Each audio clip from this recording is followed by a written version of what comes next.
हे सगळा हा एक असू शकतो का एक इम्पॅक्ट ह्याचाही विचार आम्हाला करावा लागेल. म्हणजे बरेच फॅसेट्स आहेत त्याच्यात मोठे खूप पैलू आहेत. त्या प्रत्येक पैलूचा अभ्यास करावा लागेल. राहुल गांधी यांनी जी यात्रा बिहारमध्ये काढलेली होती, ज्या भागातून त्यांची यात्रा गेली होती त्या भागामध्ये सुद्धा त्यांना फटका बसले असं दिसतंय. आणि खरं तर तिथे यश मिळणं अपेक्षित होतं. जसा प्रतिसाद त्या यात्रेला मिळाला होता तसा प्रत्यक्षात मतांमध्ये परिवर्तित होताना दिसला नाही.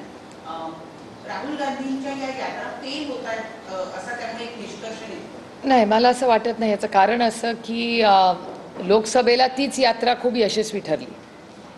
कारणं वेगळी असू शकतात. राहुलजींनी प्रचंड कष्ट केले का? हो, तर केले.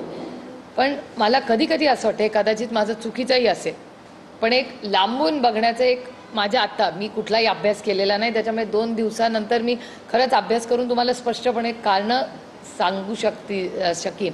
पण आत्ता मला एक तुम्ही प्रश्न विचारल्यावर एक विचार माझ्या मनात आला. असंही असू शकतं का की मध्ये जे सीटमध्ये जे फ्रेंडली फाईटला सीट झाल्या त्याच्यामुळे काही काँग्रेसचं आणि RJDचं नुकसान झालं असेल का? हा एक मुद्दा असू शकतो.